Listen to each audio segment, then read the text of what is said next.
Hoy te voy a enseñar cómo calcular y analizar la rentabilidad de una inversión inmobiliaria para el modelo de alquiler. Iré desgranando cada uno de los apartados del Excel que utilizo y te va a quedar muy claro. Y voy a regalarte esta herramienta. Cualquiera la cobraría, es muy valiosa y está muy trabajada. Así que si quieres el Excel, quédate hasta el final, porque en algún momento del vídeo te diré qué tienes que hacer para que te lo envíe.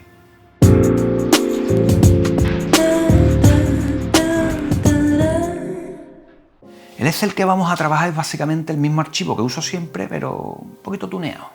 Lo he puesto bonito, más ordenado. Antes de meterme en harina, quiero que sepas que el Excel lo hice yo mismo. Hace años. Lo he ido mejorando basado en mi experiencia, pero no representa ningún consejo de inversión. Toma tus propias decisiones. Lo divido en 3 grandes bloques.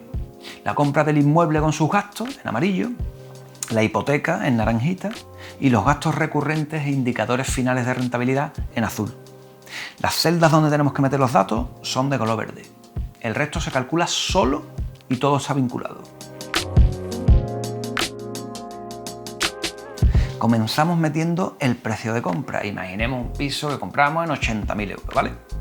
Ahora debemos poner el valor de referencia del catastro, que puedes obtener en la misma página del catastro tu certificado digital o clave. Una vez metido, esta celda marcará el mayor valor de los dos anteriores y será la base para el cálculo del gasto más importante de la compraventa, el impuesto de transmisiones patrimoniales o ITP. Para ello debes elegir de este desplegable tu comunidad autónoma, porque todos los españoles no pagamos lo mismo. Competitividad fiscal lo llaman. ¡Reinos de taifa! Concretamente en Andalucía es del 7%. Veis que se calculan automáticamente el resto de gastos, que son la notaría y registro. Lo he puesto así por simplificar. Y poca variación habrá, porque realmente son cantidades tarificadas oficialmente. Considero que como compradores pagamos, en este caso, la cuantía total de los gastos de notaría, aunque podemos y debemos negociarlo o tratar de que se haga según ley, esto es, asumiendo el vendedor la mayor parte, lo que haría que pagáramos solo entre 100 y 200 euros en esta casilla, salvo en un par de comunidades, que sí es verdad que lo paga siempre el comprador. Siendo exhaustivo, aquí faltaría un gasto que es la parte proporcional del IBI que hayamos negociado con el vendedor. Según ley, es él quien lo paga, en principio, pero también se abre la posibilidad de negociación. Bueno, si has apoquinado algo, mételo en la siguiente celda a rellenar, los honorarios de la agencia. Supongamos que nos encontramos una agencia baratita, que cobra 1.200 euros. Pues nada, metemos aquí esta cantidad y que no se nos olvide su IVA. Todo con IVA, ¿vale? Para terminar con este apartado de gastos iniciales, introduzcamos cuánto nos gastamos en la posible reforma o adecuación y, separado, el coste de los muebles y los electrodomésticos. Por ejemplo, 4.000 euros en un lavado de cara, de cocina, baño, más suelo, pintura, y 3.000 en amueblar mínimamente la vivienda.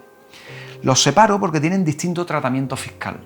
De hecho, siendo estricto, debería abrir los gastos de reforma en 2 líneas, uno reflejando costes de reparación que irían íntegramente a gasto deducible y otro de mejora del inmueble que iría a amortización. Pero como no te quiero liar, especialmente en aspectos fiscales, lo dejamos así, que está del lado de la seguridad. Y si después afinamos, los números mejorarán. Venga, vale, ya tenemos aquí la inversión inicial total, sin financiación, sin hipoteca, que son estos 94.600 euros. Vamos al segundo bloque. En caso de no pedir hipoteca, ponemos 0 en esta celda y todo sigue funcionando. Pero imagina que vamos a financiar nuestra operación, por ejemplo, al 80%, en una hipoteca a 30 años y un interés fijo equivalente del 2,5%. ¿Qué quiero decir con fijo equivalente? Pues que si pides la hipoteca tipo fijo, está claro, pon aquí ese porcentaje. Pero si te la dan a tipo variable, por ejemplo, a Euribor más 1, y hoy el Euribor está a 1,5%, pues aquí ponemos 2,5%, ¿vale? Si es a tipo variable, esto irá cambiando con el tiempo, pero con este ejercicio estamos analizando el primer año de hipoteca. Si quieres, este Excel te va perfecto para hacer simulaciones con distintos porcentajes de Euribor a lo largo de la vida de la hipoteca. Una vez completado estas celdas, obtenemos los gastos asociados a la hipoteca y las cuotas mensuales. Constituir una hipoteca de forma similar a la compraventa conlleva nuevamente gastos de notaría, registro e impuestos, que en vez de llamarse transmisiones patrimoniales se llaman AJD. Esto es actos jurídicos documentados. El caso es que hace ya unos años que el banco es quien por ley se hace cargo de estas cantidades. Por eso las marco a cero. Los gastos que asumimos nosotros como compradores suelen ser la tasación, la gestoría que nombra el banco y se encarga de tramitar el papeleo, y si acaso alguna comisión de apertura o similar. Salen por defecto los valores habituales y puede que en algún caso nos ahorremos la tasación o la gestoría porque el banco se hace cargo o paguemos algún extra, ¿vale? Pero prefiero nuevamente simplificar porque no debería movernos la aguja. Aquí vemos cómo queda el pago mensual y anual del préstamo con su desglose de intereses y capital. Todo automático. Es decir, que si el banco nos ha prestado 64.000 euros, el primer año habremos pagado 253 euros al mes, es decir, 3.035 en el año, de los cuales 1.583 se han ido en intereses para el banco y hemos reducido la cantidad que debemos en 1.451 euros. Insisto, estos son los datos promedio del primer año de hipoteca. Ten en cuenta que cada año, por el llamado sistema francés porque se rigen, iremos pagando menos intereses y más capital, de tal manera que las rentabilidades que veremos en el siguiente apartado irán mejorando. Prefiero hacerlo así porque una vez más estamos del lado de la seguridad, como a mí me gusta. Vamos al último de los bloques. Primero ponemos algo importantísimo que es el alquiler de esta vivienda. Para eso la compramos. Supongamos 600 euros al mes. Me dan 7.200 euros al año. Ahora completemos en la parte derecha los gastos recurrentes que conlleva este inmueble para obtener el beneficio antes de impuestos. Es decir, cuánto ingreso en alquiler al año menos todos los gastos que voy a tener durante el ejercicio.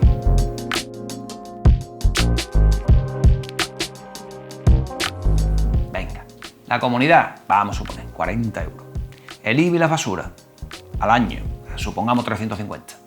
Hay ayuntamientos que incluyen la tasa de basura en el propio IBI, otros que la cobran aparte, hay veces que va con el recibo del agua, en fin, es muy heterogéneo. Hay que averiguar cada caso porque puede representar un piquito. Pasando a los seguros, el primero es el de hogar. Si no tenemos hipoteca, no es obligatorio, aunque sí es muy recomendable. Si hipotecamos, es obligatorio tener como mínimo un seguro de protección básica contra incendios, pero como inversor prefiero tener uno con más cobertura, o sea, con cerrajero o incluso servicio manita. Marquemos, por ejemplo, 160 euros. El seguro de vida no es obligatorio, aunque a veces el banco pues, lo exige o lo bonifica, ¿vale?, para la hipoteca. Dejémoslo en este caso a cero, porque supongamos tenemos otros seguros de vida que nos cubren. Por otro lado, el seguro de impago es algo que nos ayuda a dormir más tranquilo en caso de morosidad. El seguro filtra el perfil y se encargaría del tema jurídico con ese inquilino que eventualmente no paga, abonándonos también gran parte de las cuotas incobradas. Solo tenemos que elegir sí o no del desplegable y automáticamente sale la cuantía más común de estos seguros, que depende básicamente del alquiler mensual con un mínimo. Entramos por último en tres apartados en los que no solemos caer, pero tienen su importancia. Por un lado son los gastos inherentes al mantenimiento de la vivienda. Esto no es comprar, hacer un lavadito de cara y olvidarnos durante años. No. Las cosas hay que mantenerlas, reparar los desperfectos que van saliendo, sustituir los electrodomésticos que mueren, por cierto, cada vez antes por la puñetera obsolescencia programada. En fin, destinemos una parte de los gastos para esto porque vendrán. Lo he puesto fácil, elegimos nuevamente del desplegable el estado de nuestro inmueble y automáticamente se calcula la celda siguiente. Básicamente oscila entre un 3 y un 9% de la renta anual basado en mi experiencia.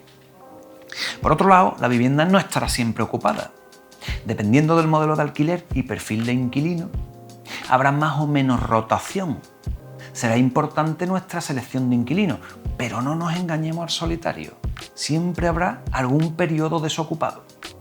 He puesto tres posibilidades en el desplegable pensando en un alquiler con cierta duración, ¿no?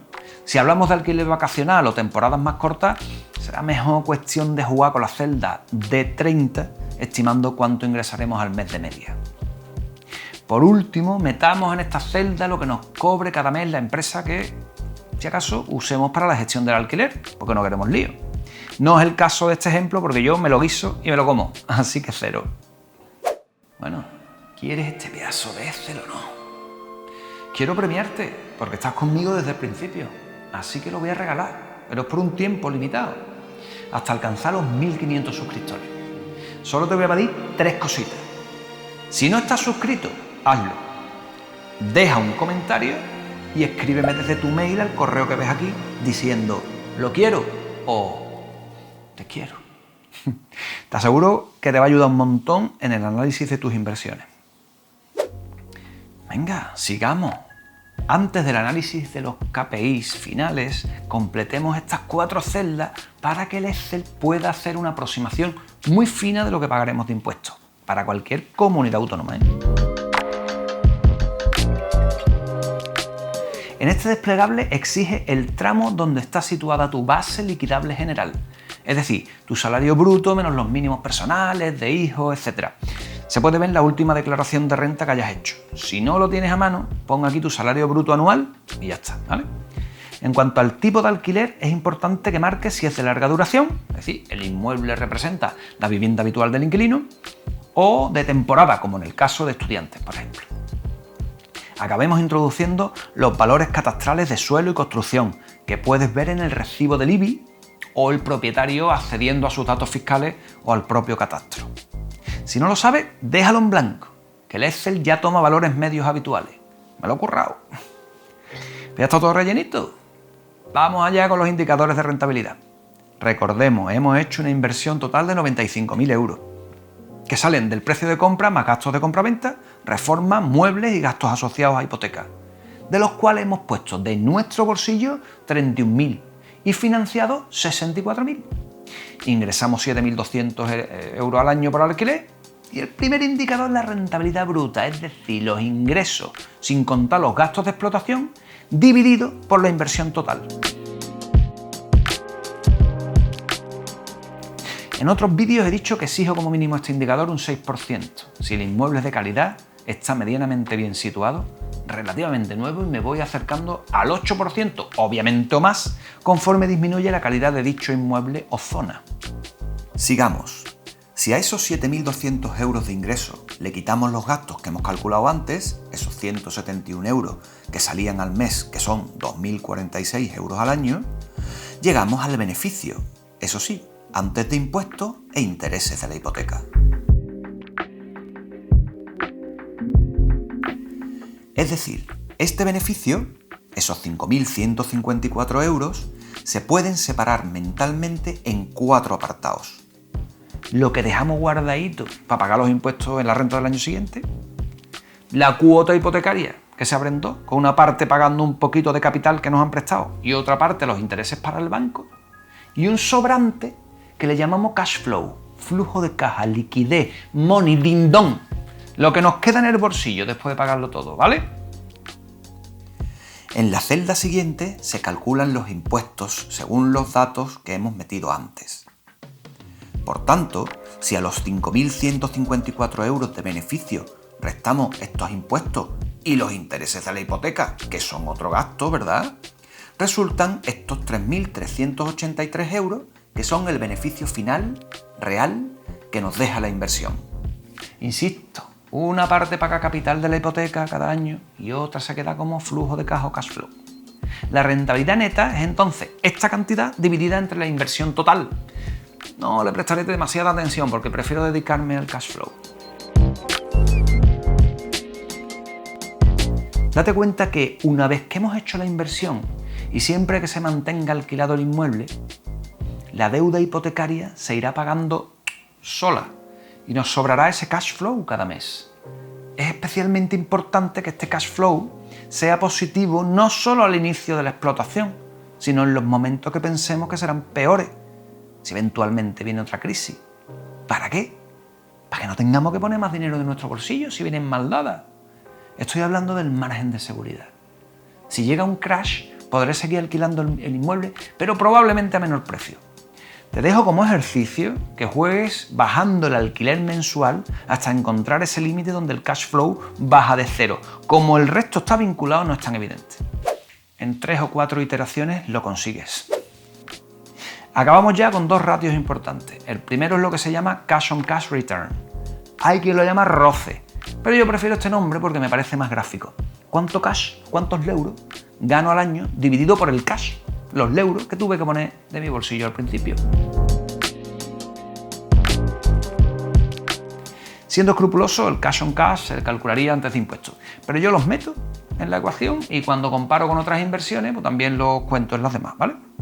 Lo que suele beneficiar, por cierto, a las inversiones inmobiliarias. El último y para mí más importante indicador es la rentabilidad total de la inversión. Es decir, cuánto gano sobre lo que puse. Como decíamos, no solo obtenemos cash flow, sino que una parte de la hipoteca va a capital, haciendo que adquiramos poco a poco más patrimonio. Por encima del 10% lo considero buena operación, como en este caso con un buen 10,8%. Acabo recordando que no contemplo en el Excel la inflación o revalorización de la vivienda. La considero una guinda si se da. Es verdad que si hipoteco, al acompañar históricamente la vivienda a la inflación, estaría consiguiendo una rentabilidad extra por ese apalancamiento. Pero prefiero no meterla para que no me seduzca demasiado a la hora de analizar una operación. Si viene, que vendrá, bienvenida sea como un añadido. Espero que os haya gustado. Adiós. Para ello debes elegir de este...